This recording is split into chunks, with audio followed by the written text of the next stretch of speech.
pretty good so far. We haven't had a ton going on. A little bit of volume picking up, and that's about it.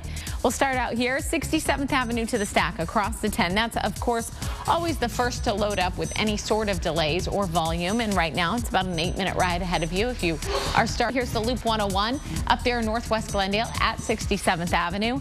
You can see the sun is up, shining bright. The inbound lanes, they're filling up quickly, but still plenty of room out there to travel in from that section of the West Valley in toward North Phoenix. No major hangups yet. Ron?